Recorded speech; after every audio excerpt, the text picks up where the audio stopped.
শাইনের কাল বাদ পরশুদিন ফাঁসি, কিন্তু ওকে দোষী বলে মনে হয় না। আমার সাথে এরকম যাওয়ার উদ্দেশ্যটা কি? নিশ্চয়ই এর মধ্যে একটা রহস্য আছে। এই রহস্যের ফাঁস আমাকে করতেই হবে। কি ম্যাডাম, কি এত ভাবছেন? কই কিছু না তো। ম্যাডাম, মুখ দেখলে অনেক কিছু বোঝা যায়। আপনি আমার কাছে কিছু একটা লুকাচ্ছেন। কংগ্রাচুলেশন মাহি। স্যার, আমি বুঝতে পারলাম না। তোমার প্রমোশন হয়েছে। এই নাও, বীরপুরে তোমার পোস্টিং। এক্ষুনি বেরিয়ে যাও, 5টায় তোমার duty time. Thank you sir, thank you.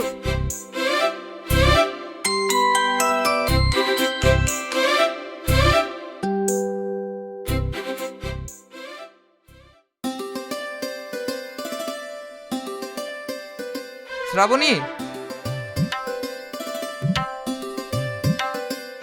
S sir. আজ থেকে মাহির জায়গায় তুমি কাজ করবে। ঠিক আছে স্যার। শাহিনের কাল বাদ পরশুদিন ফাঁসি। ওর কোনো শেষ ইচ্ছা থাকলে জিজ্ঞেস করে নিও। ঠিক আছে স্যার, এই নিয়ে আপনাকে চিন্তা করতে হবে না।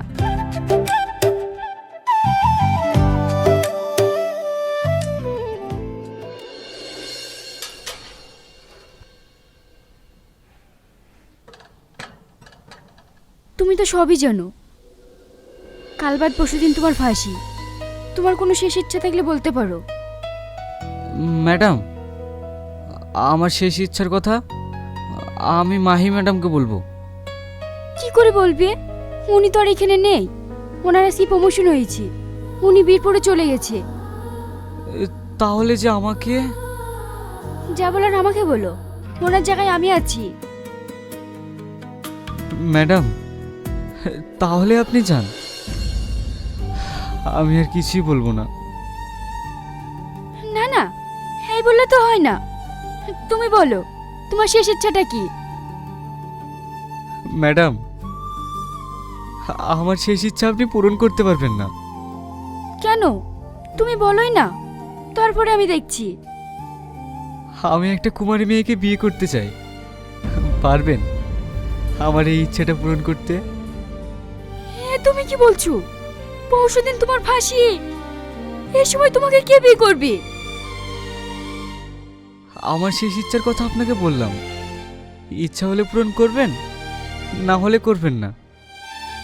ঠিক আছে, আমি দেখছি কি করা যায়।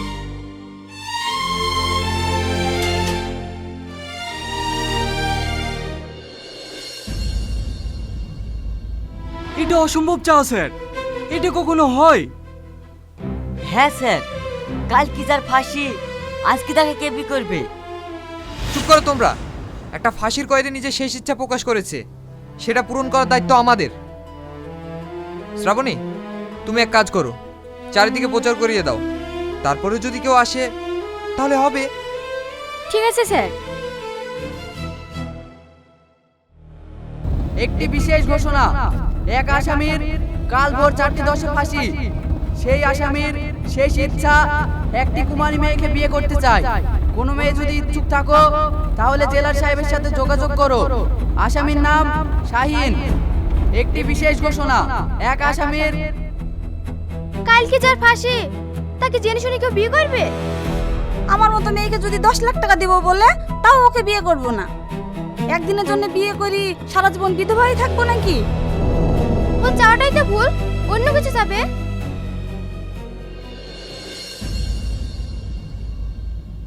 আরে আপনারা কোথায় যাচ্ছেন? আমি কয়দি শাহিনকে বিয়ে করার জন্য এসেছি। ও, আপনারা এখানে দাঁড়ান, আমি আসছি।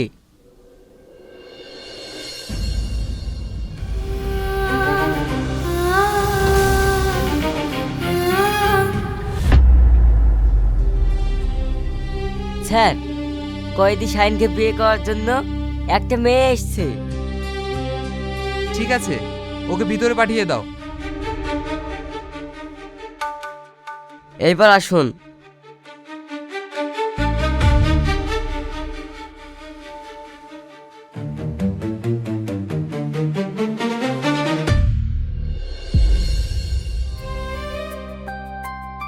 মা, তুমি জানো তো তুমি যাকে বিয়ে করতে এসেছো তার কাল ভোর 4:10 ফাঁসি। তুমি কি স্বেচ্ছায় তাকে বিয়ে করতে চাও? হ্যাঁ স্যার।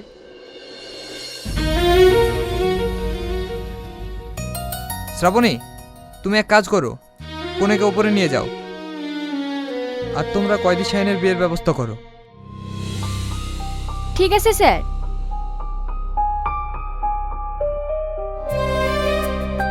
আপনিও ওদের সাথে যান।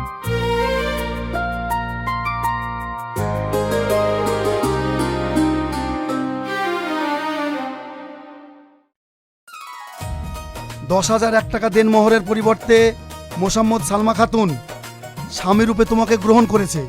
তুমি কি তাকে স্ত্রী রূপে গ্রহণ করলে? আলহামদুলিল্লাহ, কবুল করিলাম। আলহামদুলিল্লাহ। সবাই হাত তুলে দোয়া করুন।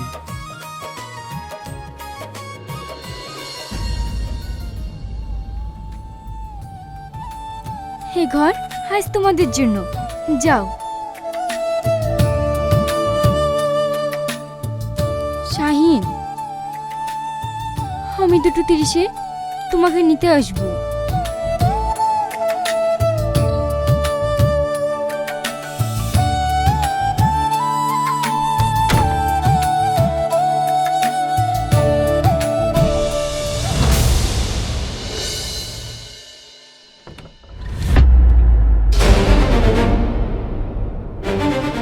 কি হলো? কয়দি কই? কি হলো? কথা বলছো না কেন? ও পালিয়ে গেছে। পালিয়ে গেছে মানে? স্যার!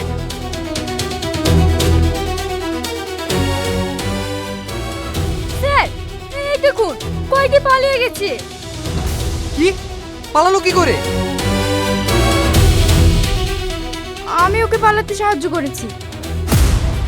কিন্তু কিভাবে? স্যার, এইগুলো আমি বাড়ি থেকে নিয়ে এসেছি। কিন্তু এসব কাজ তুমি কেন করলে? স্যার, আমি চাই না একটা নির্দোষ মানুষের ফাঁসি হোক। নির্দোষ মানে? আজিজকে শাহিন খুন করেনি, খুন করেছি আমি। দরকার হলে আমাকে ফাঁসি দেন। তার মানে? তাহলে শুনুন স্যার,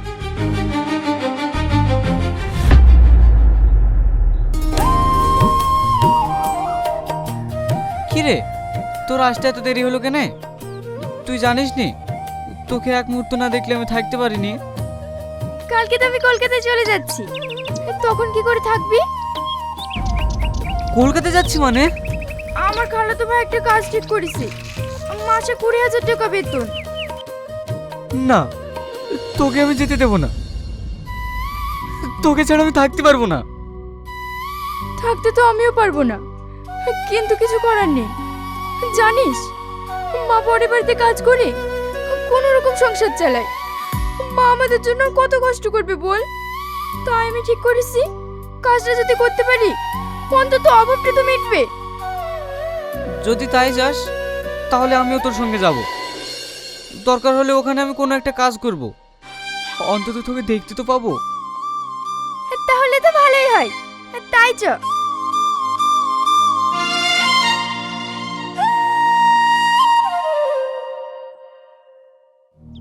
মা, তুমি কাঁদছো কেন বলো তো? আমি কি সারা জীবনের জন্য চলে যাচ্ছি নাকি? 2-3 মাসের মধ্যেই তো চলে আসবো, আর প্রায়ই তোমার খবর নেব। তুমি কোনো টেনশন করো না।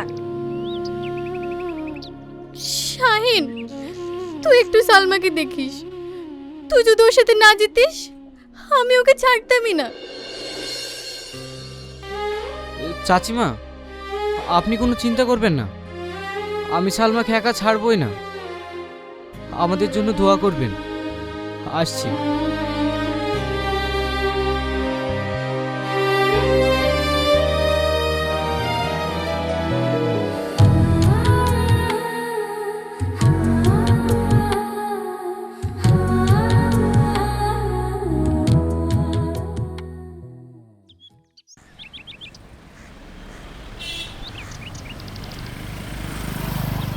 দাদা, এই ঠিকানাটা একটু বলবেন?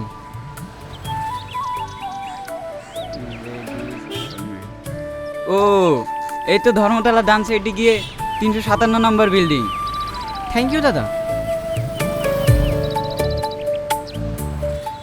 তোর খুব কষ্ট হয়েছে, দে ব্যাগটা আমাকে দে। না না, আমি পারবো। তাই বললে হয়, দে তো।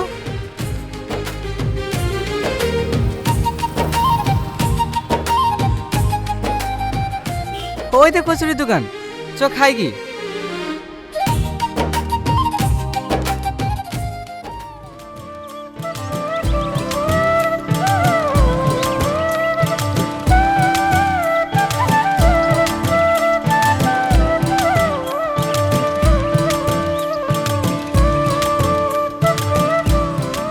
কাকে চাই?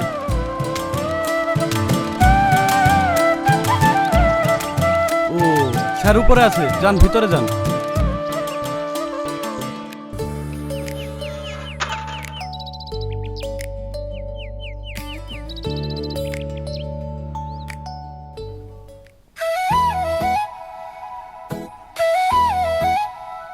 কাকে চাই? ম্যাম, এটা একটু দেখুন। ও, সম্রাট পাঠিয়েছে। তুমিই তাহলে সালমা? ওটাকে আমার সঙ্গে এসেছে। আমি কলকাতার কিছু চিনি না তো। ঠিক আছে, তুমি ভিতরে যাও, স্যার ভিতরে আছেন। ভিতরে ও যাবে না। ইন্টারভিউ তোমার না ওর? ঠিক আছে যা না, আমি বাইরে দাঁড়িয়ে আছি।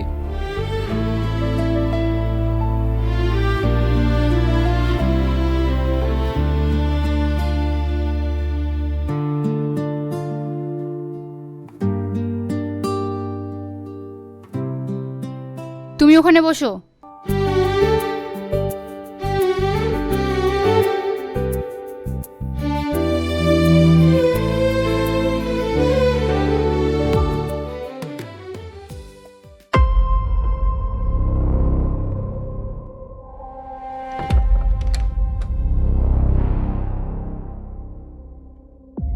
আসো সালমা আসো, আমি তো তোমার জন্য অপেক্ষা করছি।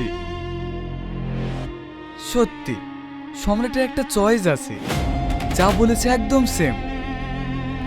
বনফুল পাপড়িগুলো একবারে জড়ো হয়ে আছে। স্যার, এসব আপনি কি বলছেন? বুঝতে পারছো না? কাছে এসো। এসব আপনি কি বলছেন? আমাকে যে বলে গার্মেন্টসের কাজ দেবে। প্রথমে তো ওটাই বলা হয়, তা না হলে তো পাখির এখানে আসতেই চায় না। আমি বাড়ি যাব, আমি কোনো কাজ করব না। ও অত ছটফট করলে হয়? আসো, কাছে আসো। না, খবরদার আসবেন না, আসবেন না বলছি, আসবেন না। 50,000 টাকা দিয়েছি সম্রাটকে, কিসের জন্য রে? আয় আয়, কাছে আয়।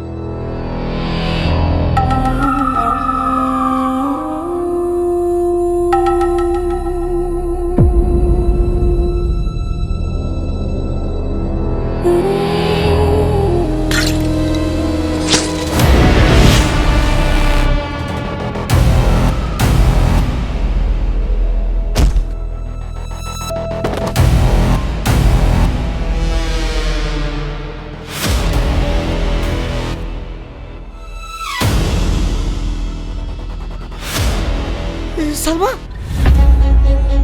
তুই কি করলি রে? আমি খুন করে ফেলেছি। তুই এক্ষুনি বাড়ি যা।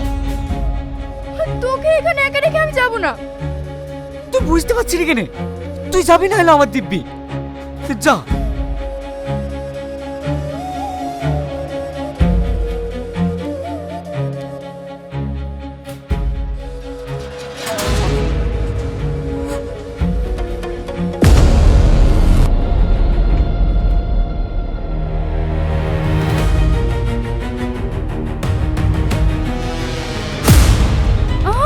স্যারকে খুন করে ফেললেন?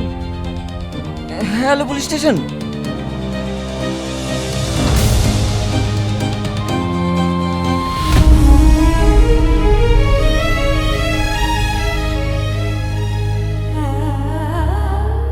কাঁদিস নি মা, আমাদের হাত তো আইনে বাঁধা। শ্রাবণী, নিয়ে চলো।